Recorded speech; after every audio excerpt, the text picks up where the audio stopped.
Kudak with Activism Munich. I'm in London outside the Old Bailey Courthouse. Today is the first day of Julian Assange's substantive extradition hearings. Now, all morning long, there has been a lot of support for Assange, for WikiLeaks, and for a free press. As you can tell behind me, there has been a band playing, and the DEA campaign has been here, as well as many other professional organizations. Now, earlier this morning, there were a series of speeches that were given by John Shipton, John Rees, John Pilger, as well as Kristinn Hranfsson. I was asked a little earlier, are you hopeful? Am I hopeful for justice? I am hesitant to be hopeful, but hope is not enough. We need to fight for the justice. We need to show our determination to have this extradition request dismissed, because if the future of journalism is at stake. There is so much at stake here. A journalist asked me here, the Americans say that WikiLeaks has caused harm by publishing information, and it angered me, and it still angers me. Do we want to talk about harm? I can talk to you about harm. I can talk to you about the young guys who went out at night to collect firewood and were killed, assassinated with a Hellfire missile. I can tell you about the family that was driving a little bit too fast towards the checkpoint in Baghdad and were killed by an 18-year-old soldier. I can tell you about the two children who are now fatherless and whom I met in Baghdad because their father, Matasser Tomal, just stopped his van and tried to save the life of a Reuters journalist, Said Sma. That is the harm I want to talk about. That is the harm that we should be focusing on. And you would not know about this harm if it wasn't for WikiLeaks, if it wasn't for Julian Assange. And we'd have to fight for that right. It is the most important fight. It's the most important fight of the century when it comes to journalism. When I first met Julian Assange almost 10 years ago, I asked him why he had started WikiLeaks.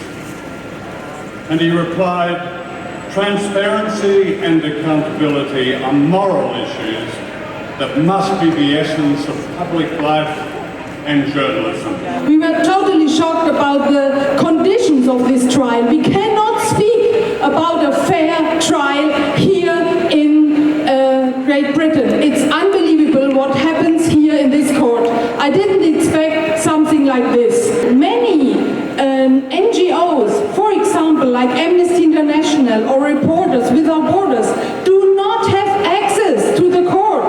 This has nothing to do with open justice. This is a big scandal what's happening here. The world is in turmoil. We have a war economy. We don't have fair distribution of wealth. Let's start with peace and justice. Human rights. If you don't have human rights, it's a vicious circle. Save Assange. Give peace a chance. I speak here today both on behalf of my union and on behalf of the International Federation of Journalists, who have been unequivocal in their demands that this extradition hearing be dropped immediately. What a vintage day it was yesterday for Conservative Party hypocrisy, when government ministers and prominent backbenchers tied themselves in knots to condemn the attack on freedom of the press represented by a small number of people disturbing the distribution of the Sun newspaper, while at the same time ignoring and thereby being complicit with the most vicious and dangerous attack on freedom of expression that is taking place here today. In February, we spent a week listening to complex and convoluted legal arguments about the nature of this extradition, but really what stands at its core is very simple indeed. Do we have a right to know? Do we have a right to know when murder is committed in our name? Do we have a right to know when countries are secretly bombed with drones in our name? Do we have a right to know when institutional policies are put in place to torture prisoners? I say that we do, and that if Assange is extradited, that freedom will be fatally damaged.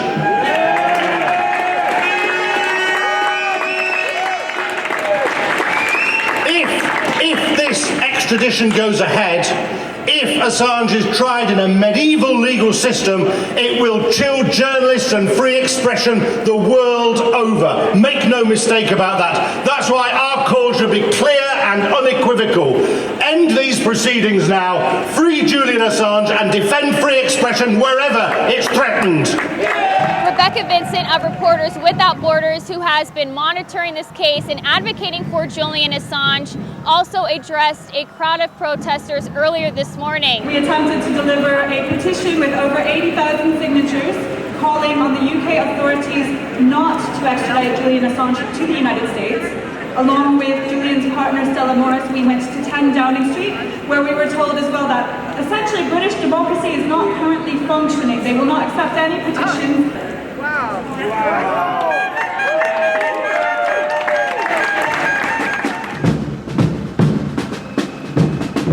Well, I'll be incredibly disappointed if he gets extradited and doesn't, and this case isn't overthrown, because it's a farce. I'm a mother, and it could happen to anyone, and and we just can't sit back and just say it's okay. It's not okay. There is something that is really evil going on, and this evil got to stop for the sake of humanity.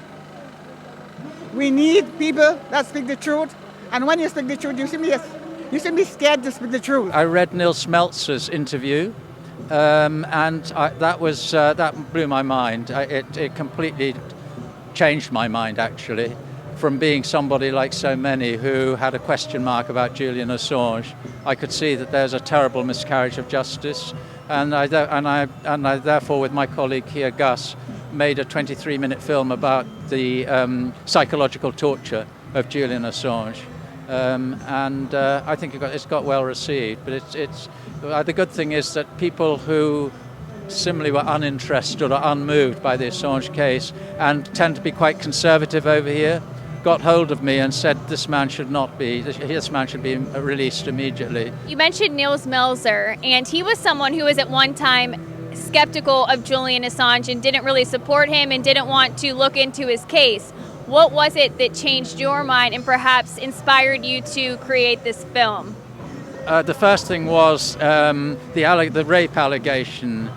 He completely confounded me with the evidence he produced, the emails, the text, etc. And the sexual thing is always it is such an easy way of blackening somebody, and that appalled me. What Nils Melzer revealed, and the whole abusive process that's been going on. That was very striking. What it wasn't until I got involved in making the film, my other big question was whether the WikiLeaks revelations had caused damage to people on the ground. And then when we found the footage of the American general responsible for investigating that question, testifying, I think, to Congress that no damage was done, that completely sealed the deal for me, that this really is a terrible miscarriage. How is your perspective on how there has been a lack of open justice in this case regarding previous hearings and issues with the video link? Well, I mean, it isn't open justice when I'm standing here out on the street. I represent the organization which is basically on trial alongside Julian Assange, and I'm not allowed into the courtroom. There are observers here from human rights organizations who want to observe that justice is being done. They are not allowed in, they're not recognized. So what do we call that? What would we call this situation if this was happening in Belarus? We would be outraged. This is not fair. This is no justice. This is not an open justice at all. later today, as we learn more about what's taking place inside the courtroom, we will continue to provide you with the latest updates, so do subscribe to our YouTube channel. I'm Taylor Hudak with Activism Munich, and thank you all for watching.